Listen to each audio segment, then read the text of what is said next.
오늘 민수기 9장 말씀입니다. 오늘 민수기 본문 말씀의 제목을 보시면 주님이 구원자이심을 늘 기억하는 삶입니다. 하나님은 어떤 분이실까요? 제목에서 본 것처럼 우리 주님은 주님의 백성들이 누가 그들을 구원한 구원자인가 늘 기억하며 살기를 원하시는 분이다라는 것을 우리가 제목을 통해서 좀 보게 됩니다.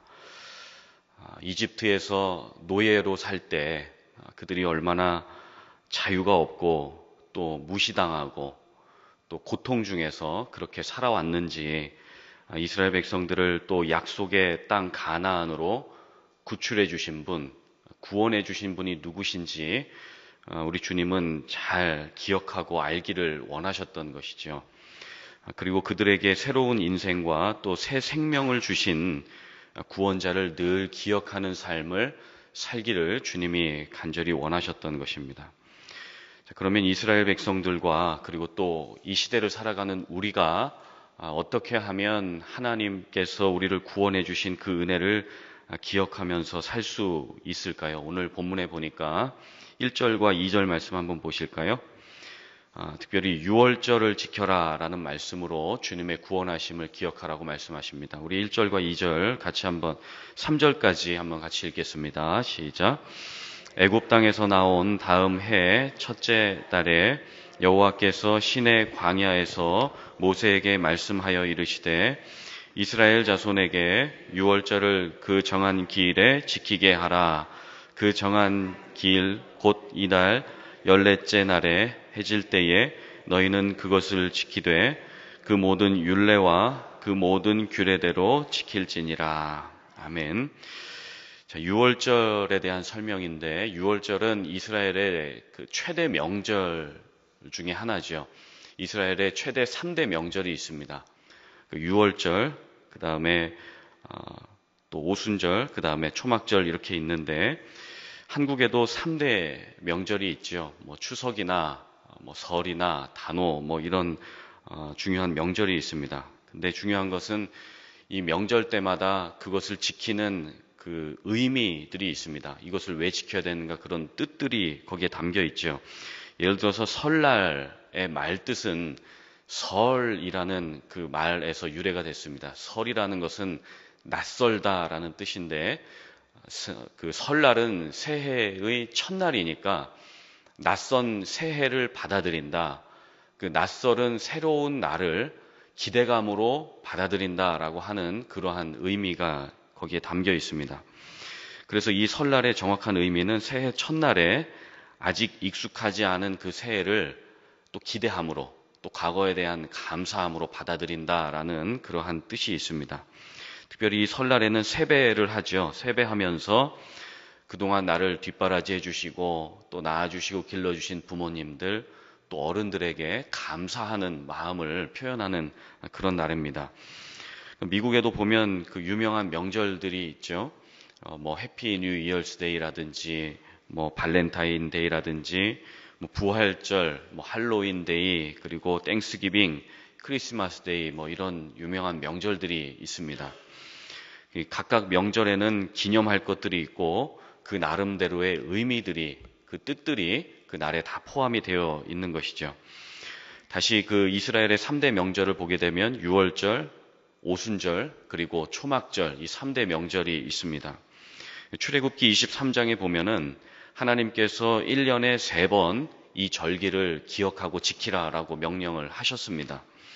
그래서 이 세 절기가 되면은 유태인들은 뭐 시골에 살든지 뭐 도시에 살든지 간에 다 예루살렘으로 집합하게 됩니다. 그래서 예루살렘의 성전에 모여가지고 거기서 하나님 앞에 제사를 올려드리게 됐습니다.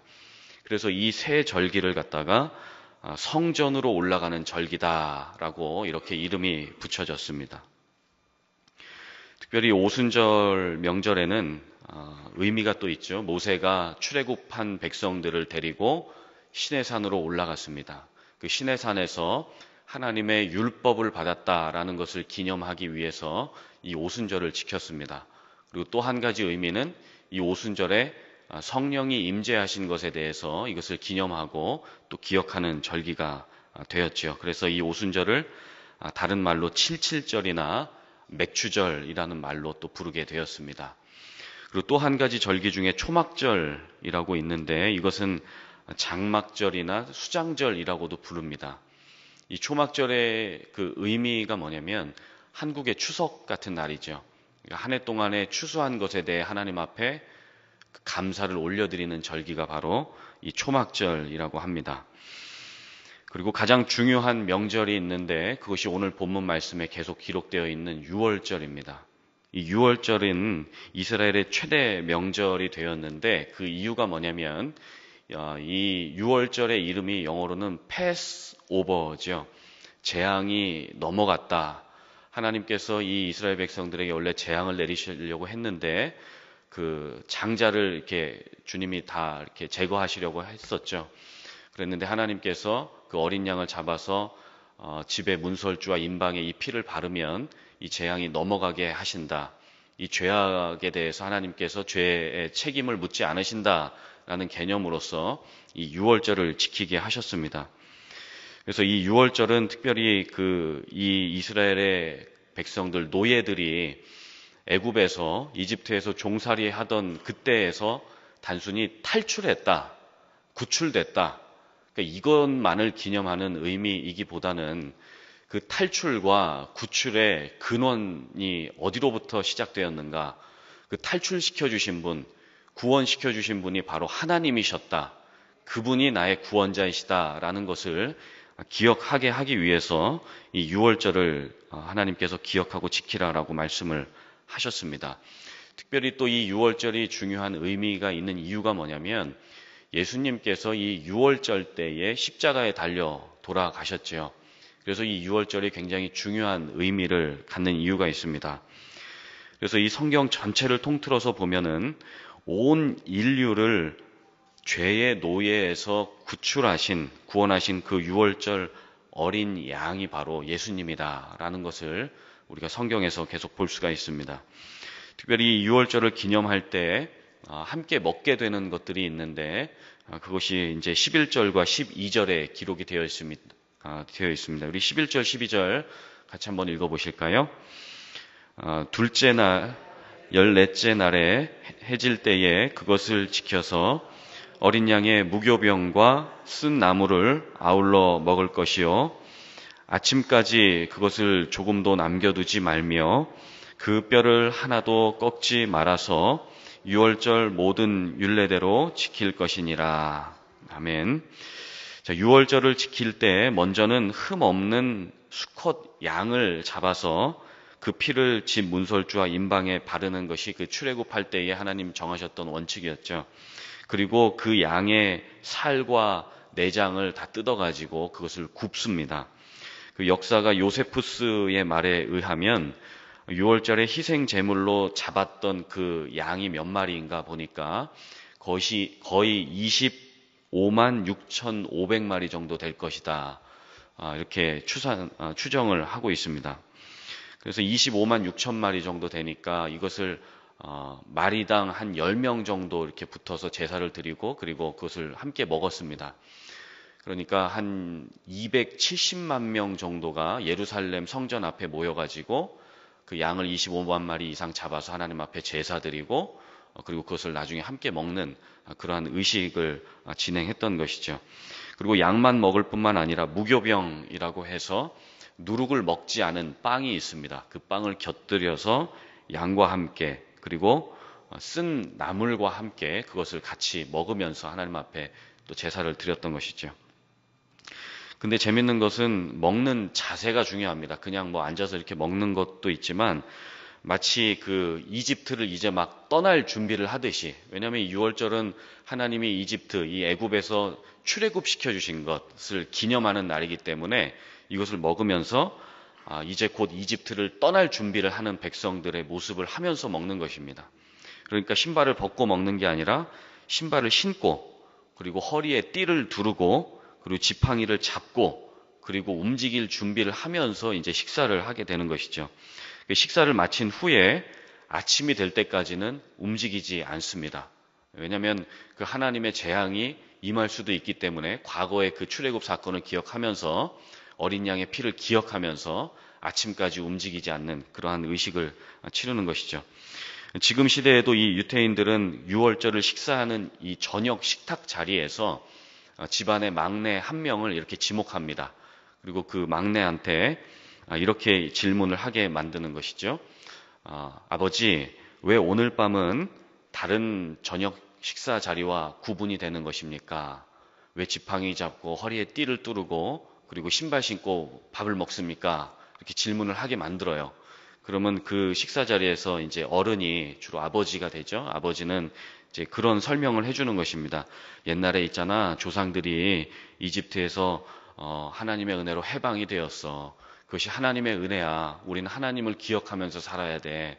그러면서 그런 것들을 자녀들에게 설명을 해줍니다. 그것을 기도 형식으로 이렇게 풀어서 이야기를 해주게 되는 것이죠. 그리고 또 재밌는 것은 식사를 다 끝낼 때 그 식탁에 모인 그 가족들이 이렇게 이구동성으로 얘기하는 거예요. 내년은 예루살렘에서 이렇게 이야기를 합니다. 저희도 한번 해보면 좋겠는데, 네. 내년은 예루살렘에서, 네, 네. 자, 시작하면 같이 하겠습니다. 자, 시작. 내년은 예루살렘에서. 네, 감사합니다. 자, 이 의미가 뭐냐면은 예루살렘이라는 곳은 구원의 상징이잖아요. 우리 주님 다시 재림하실 때 그 예루살렘에 이제 임하실 것이다. 그런 상징적인 의미가 있는데 과거에 애굽에서 탈출시켜 주신 구원해 내 주신 것도 감사하지만은 과거에 감사하지만 미래에 예루살렘에 예수님이 임재하실 것이다. 다시 우리를 구원하러 오실 것이다 라고 하는 것을 감사하는 마음으로 자녀들과 가족들이 함께 미래에 대한 소망을 가지고 미래에 주님 오실 것을 기대하는 마음으로 내년은 예루살렘에서 이렇게 서로 간에 고백을 했던 자리가 바로 유월절 저녁 식사 자리입니다. 지금도 그런 의식들을 한다고 하죠. 그러니까 하나님은 이 과거에 받은 것에 대한 감사, 구원에 대한 감사도 중요하지만 앞으로 오실 예수님에 대한 그 기대감, 그것에 대한 미래에 대한 감사를 늘 기억하고 또 감사하는 것, 주님은 그것을 간절히 원하셨던 것입니다. 자, 그런데 오늘 본문에 보면 하나님께서 유월절에 감사하라고 말씀하셨던 아주 중요한 의미가 또 한 가지가 있습니다. 그것이 뭐냐면 인간이 너무 감사할 줄을 모르기 때문에 하나님이 이 유월절을 통해서 1년에 한 번이라도 하나님 앞에 감사하기를 그렇게 주님이 원하셨던 것을 우리가 보게 됩니다. 특별히 우리 신약 성경에 보면은 예수님이 나병 환자 10명을 고쳐주시지 않습니까? 그런데 그 중에서 예수님 앞에 다시 나와서 고맙다고 감사하다고 표현한 사람이 몇 명이었습니까? 예, 딱 한 명이었죠. 10명을 고쳐주셨고 10명 고침 받았는데 예수님께 감사한 사람은 한 명밖에 없었어요.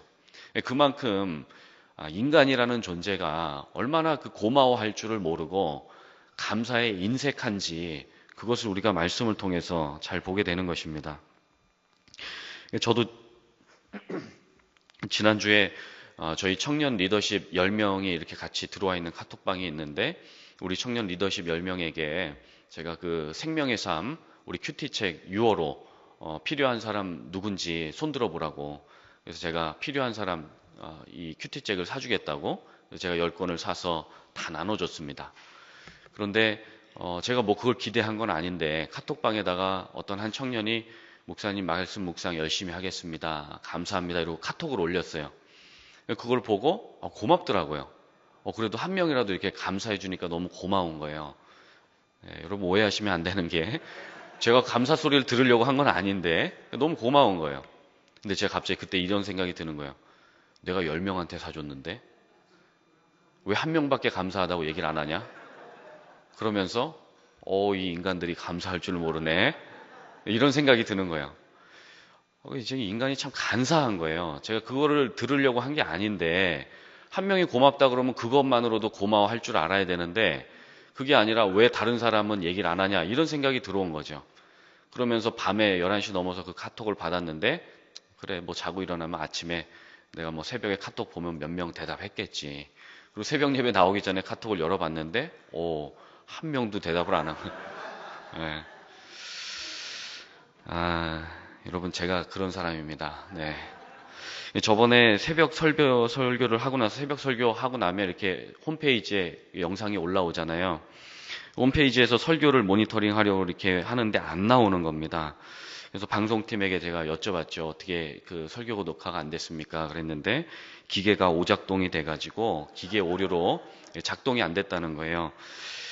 그러면 그 잘못은 기계가 한 건데 괜히 이 녹화하는 우리 이삭이하고 방송팀에게 제가 막 짜증이 나는 거예요. 이거 어떻게 했길래 기계를 빨리빨리 만지지를 않고 이렇게 준비를 안 했냐, 막 이런 생각이 드는 거죠. 여러분 아시지만 이삭이가 주일날도 얼마나 고생을 많이 하고 새벽에도 이거 다 세팅하죠. 우리 장로님은 기계도 만지셔야 되지만은 또 앞에 나와서 플룻도 부셔야 되죠. 반주자 안 오면 반주까지 하시잖아요. 저희 방송팀이 1인 5역을 하는 거예요, 사실은. 그런데도 그것에 대한 감사함은 없고 그것에 대한 짜증이 제 안에 들어오는 거예요. 그러면서 제가 이런 생각을 하게 됩니다. 도대체 내가 설교하는 게 뭐가 그렇게 중요하다고, 말씀 전했으면 됐지 그것을 다시 모니터링 한다고 방송팀을 들들 볶아가면서 짜증을 내고 있는, 감사하지 않는 그 저의 이 교만한 마음을 제가 본 것입니다. 한정민이 네가 언제부터 설교하고 그것을 녹화 방송으로 확인했냐? 그걸 하나님 원하시지 않는다는 것을 제가 알게 됐습니다. 그 인간이 이렇게 간사하고 인간이 이렇게 고마워할 줄도 모르고 남이 고생한 거 신경 쓰지도 않고 내 설교 한 편 녹화 안 해줬다고 이렇게 나쁜 놈이 돼가지고 그렇게 생각하는 그런 제 자신을 보게 됐습니다. 그러면서 나는 하나님 앞에 감사하는 사람인가? 6월절 감사는 고사하고 구원해 주신 것에 대한 감사는 고사하고라도 오늘 내가 뭘 도대체 하나님 앞에 감사하면서 살고 있는가, 그것을 좀 생각하게 된 것입니다. 내가 언제부터 이렇게 교만해져서 설교 녹화된 거 찾고 앉았고, 큐티책 사준 것에 대해서 한 명이란 또 고마워했으면 그것으로 좋게 해야지 왜 그것을 따지고 있는가, 그런 저를 보게 되었습니다. 그러면서 생각해보면 참 감사할 것이 우리 주변에 많은데 내가 왜 이렇게 됐는가. 바로 어제, 그저께죠. 지난 주일에도 메모리얼 데이라서 오후 예배 때 청년들이 몇 명이나 나올까, 이런 걱정이 되게 됐습니다. 그런데 찬양 시작하고 나서 한두 명씩 오더니 메모리얼 데이 연휴치고는 청년들이 꽤 많이 나와 주었어요. 그것을 보는데 참 감사한 겁니다. 이게 절반이나 찰까 이런 걱정을 했는데 그래도 스물스물 어디서 이렇게 다들 모여오더니 하나님 앞에 예배드리고 찬양하고 말씀 듣는 모습이 너무 예쁜 거예요. 너무 예쁘고 착하고 고맙더라고요. 그래서 이게 하나님 앞에 예배드리 나온 것 자체가 얼마나 감사한가. 감사를 찾으면 한두 가지 감사할 것들이 아닌데 이게 너무 많은 것인데 왜 우리의 삶에 이렇게, 그리고 저의 삶에 감사가 사라지는가 봤더니 하나님이 주신 것에 대해서 당연하게 여길 때 감사가 사라지더라고요. 6월절을 지키라고 하신 이유가 뭘까요? 이집트에서 구출해 주신 것에 대해서 당연하게 생각하지 말라는 것입니다. 그거 당연하게 생각할 때 하나님이 구원해 주신 것에 대해서 감사하는 마음이 사라지니까 1년에 한 번이라도 6월절 만들어가지고 하나님은 내게 좀 감사하는 백성이 되어라. 하나님 그것을 기억하기를 원하셨던 것이죠. 그래서 이 6월절을 기념할 때마다 하나님 앞에 감사하고, 너희들이 노예로 살 때에 얼마나 수치스러움에 빠져 있었는지, 얼마나 자유가 없었는지, 노예의 신분일 때는 얼마나 두려움과 고통과 절망감이 있었는지, 그러나 지금에는 예수 그리스도의 피로 말미암아, 어린 양으로 말미암아 우리 가운데 구원의 은혜가 주어졌으니 얼마나 감사하냐. 주님이 그 감사하는 것을 기억하며 살기를 원하신다라고 하는 것입니다. 특별히 시편 136편 여러분 잘 아시죠? 136편에 보면은 하나님께 감사하라. 그는 선하시며 그 인자하심이 영원하다. 그 대표적인 감사시죠. 이 시편 136편을 갖다가 6월절 때, 이스라엘 3대 명절 때 백성들이 다 예루살렘에 모여서 그 성전 앞에서 하나님 앞에 감사하는 이 시를 같이 이렇게 이구동성으로 낭독했었습니다. 여러분 죄송하지만 시편 136편 한번 펴주실까요? 저희도 한번 같이 읽어보면 좋겠는데, 그 내용이 뭐냐면 시편 136편입니다. 1절부터 16절까지 한번 같이 읽을 것인데, 그 내용이 뭐냐면 바로 이스라엘 백성들이 노예였을 때 하나님이 구원해 주신 것에 대해 감사하면서 하나님 앞에 올려드리는 시입니다. 그래서 이 시간에 한번 136편 1절에서 16절까지 하나님의 구원을 생각하면서 같이 한번 읽어보면 좋겠습니다. 시작.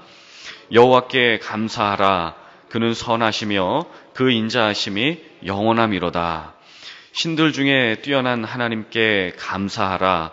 그 인자하심이 영원함이로다. 주들 중에 뛰어난 주께 감사하라. 그 인자하심이 영원함이로다. 홀로 큰 기이한 일을 행하시는 이에게 감사하라. 그 인자하심이 영원함이로다. 지혜로 하늘을 지으신 이에게 감사하라. 그 인자하심이 영원함이로다. 땅을 물 위에 펴신 이에게 감사하라. 그 인자하심이 영원함이로다. 큰 빛들을 지으신 이에게 감사하라. 그 인자하심이 영원함이로다. 해로 낮을 주관하게 하신 이에게 감사하라. 그 인자하심이 영원함이로다. 애굽의 장자를 치신 이에게 감사하라. 그 인자하심이 영원함이로다. 죄송합니다. 제가 9절을 빼먹었습니다. 9절 한번 다시 읽겠습니다. 달과 별들로 밤을 주관하게 하신 이에게 감사하라. 그 인자하심이 영원함이로다. 애굽의 장자를 치신 이에게 감사하라. 그 인자하심이 영원함이로다. 이스라엘을 그들 중에서 인도하여 내신 이에게 감사하라. 그 인자하심이 영원함이로다. 강한 손과 펴신 팔로 인도하여 내신 이에게 감사하라. 그 인자하심이 영원함이로다. 홍해를 가르신 이에게 감사하라. 그 인자하심이 영원함이로다. 이스라엘을 그 가운데로 통과하게 하신 이에게 감사하라. 그 인자하심이 영원함이로다. 바로와 그의 군대를 홍해에 엎드러뜨리신 이에게 감사하라. 그 인자하심이 영원함이로다. 그의 백성을 인도하여 광야를 통과하게 하신 이에게 감사하라. 그 인자하심이 영원함이로다. 아멘. 여러분 너무 감사하죠? 하나님이 우리에게 이러한 감사 제목들을 주셨습니다. 그래서 오늘 본문 이 6월절 만찬, 이 6월절 저녁 식사를 통해서 하나님은 우리의 일상이, 우리의 삶이 매일매일의 그 순간순간의 6월절이 되기를 원하신다라고 하는 것 우리가 늘 기억할 수 있기를 예수님의 이름으로 간절히 축원합니다. 이제 끝으로 6절부터 14절까지의 말씀을 한번 보겠는데요. 그 내용에 보면 또 하나님 어떤 분이신가 우리가 한번 찾아봐야 되겠죠. 하나님은 한 사람 한 사람에 대한 배려에 굉장히 탁월한 분이다라는 것을 보게 됩니다. 한 사람 한 사람에 대한 배려가 탁월하신 분이죠. 우리 6절부터 7절 말씀 한번 또 같이 읽어보실까요? 시작. 그때에 사람의 시체로 말미암아 부정하게 되어서 유월절을 지킬 수 없는 사람들이 있었는데 그들이 그 날에 모세와 아론 앞에 이르러 그에게 이르되 우리가 사람의 시체로 말미암아 부정하게 되었거니와 우리를 금지하여 이스라엘 자손과 함께 정한 기일에 여호와께 헌물을 드리지 못하게 하심은 어찌함이니까. 자, 이 내용이 뭐냐면요. 사람의 시체를 만지면 이 구약 시대 때는 그 모세의 율법에 의하면 그리고 나실인 규례에 의하면 시체를 만지면 동시에 부정한 사람이 되었죠. 그 죽은 사람은 영혼이 빠져나갔다라고 해서 그 죽은 시체를 만지면 그 죽음을 통해서 우리도 부정해질 수 있다라는 그런 규례가 그 당시에 있었습니다. 그래서 이제 모세에게 그리고 모세와 아론이 제사장이니까 이들에게 와서 막 따지는 거예요. 아니 그러면 우리는 영원히 부정한 사람입니까? 언제까지 시체 만지고 부정한 사람은 유월절 참여의 기회를 박탈당하는 것입니까? 내가 영원히 죄인입니까? 막 따지는 것이죠. 이때 그 모세의 위대함이 사실은 여기서 드러나는 것입니다. 영적인 지도자는 자기가 원하는 대로 얘기하는 사람이 아니라 하나님께 묻고 하나님께서 주시는 음성을 전달하는 사람이 그 영적인 리더지요. 여기서 모세가 이렇게 이야기를 하는 것이요. 내가 하나님께 묻고 하나님 말씀하시는 것을 듣고 이것에 대해서 내가 여러분에게 말씀해 주겠습니다 라고 하면서 이제 8절부터 하나님과 모세의 대화 장면이 나오게 됩니다. 우리 8절부터 12절도 한번 같이 읽어보시면 좋겠습니다. 시작. 모세가 그들에게 이르되 기다리라. 여호와께서 너희에게 대하여 어떻게 명령하시는지 내가 들으리라. 여호와께서 모세에게 말씀하여 이르시되 이스라엘 자손에게 말하여 이르라. 너희나 너희 후손 중에 시체로 말미암아 부정하게 되든지 먼 여행 중에 있다 할지라도 다 여호와 앞에 마땅히 유월절을 지키되 둘째 달 14째 날 해질 때에 그것을 지켜서 어린 양의 무교병과 쓴 나물을 아울러 먹을 것이요 아침까지 그것을 조금도 남겨두지 말며 또 그것을 그 뼈를 하나도 꺾지 말아서 유월절 모든 율례대로 지킬 것이니라. 아멘. 자, 하나님은 부정한 사람에게도 기회를 주신다는 것을 보게 되는 것이죠. 백성들이 유월절을 지킨 그 한 달 뒤에 동시에 참여할 수는 없지만은 한 달 뒤에 동일한 기회를 주시고 새로운 규례를 만들어 주시는 것을 보게 되는 것입니다. 자, 그러나 또 13절에 보니까 일부러 고의적으로 유월절 행사 그 제사에 빠진 사람에 대해서는 13절 말씀에 보면 주님께서는 그 사람은 자기 스스로 자기의 그 죄 책임을 다 해결할 수 있는 사람으로 간주하시는 것을 또 보게 되는 것인데, 왜 그렇게 하시는가? 주님은 죄인을 사랑하시죠. 그러나 죄와는 함께 할 수가 없습니다. 주님은 공의로우시고 거룩하신 분이기 때문에 이 죄는 반드시 해결을 해야 되는 것이죠. 그래서 주님은 13절 말씀에 보니까 제가 한번 읽겠습니다. 그러나 사람이 정결하기도 하고 여행 중에 있지 아니하면서도 일부러 유월절을 지키지 아니하는 자는 그 백성 중에서 끊어지리니 이런 사람은 그 정한 기일에 여호와께 헌물을 드리지 아니하였은즉 그의 죄를 담당할지며. 그 죄를 스스로 한번 담당해 봐라. 너 인간이 죄의 문제를 해결할 수 있을 것 같으냐? 그러면서 하나님은 사랑의 하나님이시지만 한편으로는 그 공의의 하나님으로서 이렇게 이 죄의 책임을 물으시는 것을 또 한번 보게 되는 것이죠.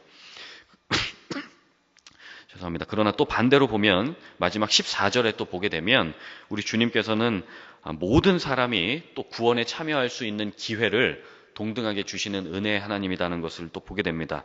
우리 14절 말씀 한번 보실까요? 만일 타국인이 너희 중에 거류하여 여호와 앞에 유월절을 지키고자 하면 유월절 율례대로 그 규례를 따라서 행할지니 거류민에게나 본토인에게나 그 율례는 동일할 것이다. 이렇게 말씀을 합니다. 여기서 이 타국인이나 거류민은 영어 성경에 보면 foreigner라고 되어 있습니다. 그냥 외국인이에요. 이스라엘에 거주하고 있는 외국인입니다. 그래서 이 사람들에게도 동일하게 유월절에 참여할 수 있는 은혜를 주시겠다고 말씀을 하는 것입니다. 그러나 단순히 그냥 외국인이 아니라 그냥 다 오셔서 유월절 참여하세요. 그런 개념이 아니라 정확한 영적인 의미는 개종자를 의미합니다. 그러니까 이스라엘 백성이든지 이스라엘 사는 외국인이든지 간에 예수님을 구원자로 고백하는, 출애굽시켜주신 그분이 바로 하나님이시다, 그 어린 양이 예수님이다라고 신앙 고백을 하는 그러한 개종자들, 기독교인들에 한해서 주님께서 그 언약 공동체로 이렇게 편승시켜주시는, 이렇게 편입시켜주시는 것들을 보게 되는 것이죠. 특별히 이스라엘 백성들 중에서 언약 공동체는 그 할례, 태어난 지 8일 만에 할례 받은 백성들이 다 언약 공동체 안에 들어오게 됐죠. 그래서 이스라엘 백성들 중에서 또 외국인 중에서 언약 백성으로 이 할례 받은 사람들에 한해서 주님은 다시 이 구원의 은혜를 허락해 주신다는 것을 보게 되는 것이죠. 왜냐하면 지금 시대에도 우리는 아무나 하나님의 자녀가 되는 것은 아니죠. 하나님은 세상을 이처럼 사랑하사 독생자를 주신 것 맞죠. 모든 사람을 사랑하시지만 특별히 입으로 시인하고 구원자 예수를 나의 인생의 주인으로 모신 사람에 한해서만 천국 백성이 되는 기회를 주시는 것과 동일한 말씀을 하고 있는 것입니다. 그래서 하나님께서 이 유월절 어린 양의 그 보혈의 공로를 모든 예수 믿는 자에게 허락해 주시는 것, 그 은혜가 모든 믿는 자에게 유대인이나 헬라인이나 거류민이나 타국인이나 포리너라 할 거 없이 모든 사람에게 이 구원의 은총을 주신다라고 하는 것을 우리가 말씀을 통해서 보게 되는 것입니다. 그래서 오늘 말씀을 통해서 특별히 우리 아까 또 우리 장로님 기도해 주셨지만 이번 주에 또 해피나잇이 있지 않습니까? 여러분 한번 상상해 보십시오. 해피나잇이, 이 해피나잇 그 저녁 식사 자리가 6월절 만찬의 자리로 한번 생각해 보십시오. 그래서 거기서 우리 자녀들이 함께 그 자리에서 주님을 높여드리고 예배하는 것을 한번 생각해 보십시오. 그리고 믿지 않는 우리 어머니, 아버지, 또 내 동생들, 우리 친구, 친척, 우리 가족들이 그 동그란 테이블에 함께 모여서 함께 하나님을 높인다고 생각해 보십시오. 그것을 바라보시는 하나님이 얼마나 또 흐뭇하게 바라보시는지 그 하나님의 인상을 한번 그려보십시오. 얼마나 행복합니까? 우리가 그 증인으로서 그리스도의 말씀을 전하고 복음을 전하는 증인으로서 살고 있다는 것이, 특별히 하나님께서 맡기신 그 지상 사명을 이루고 있다는 것이 얼마나 감사한 일인지, 얼마나 또 하나님 앞에 영광을 올려드릴 수 있는 기회인지, 제가 지금 여러분들에게 전도하라고 말씀하시는, 하나님께서 그 일을 위해서 해피나잇도 만드시고, 하나님이 그 일을 위해서 유월절 지키라고 말씀하시고, 특별히 그 저녁 식사 자리에 내년은 예루살렘에서, 내년에는 우리 주님 오실 것을 기대하면서, 내년에는 우리 주님도 오시지만 내년에는 우리가 새 성전에 들어가는 것을 상상하면서 그 기대감과 감사로 해피나잇도 보내시고, 또 오늘 하루도 힘차고 행복하게 또 살아가실 수 있는 우리 귀한 성도님들, 귀하고 복된 성도님들 되실 수 있기를 예수님의 이름으로 간절히 축원합니다. 기도하겠습니다.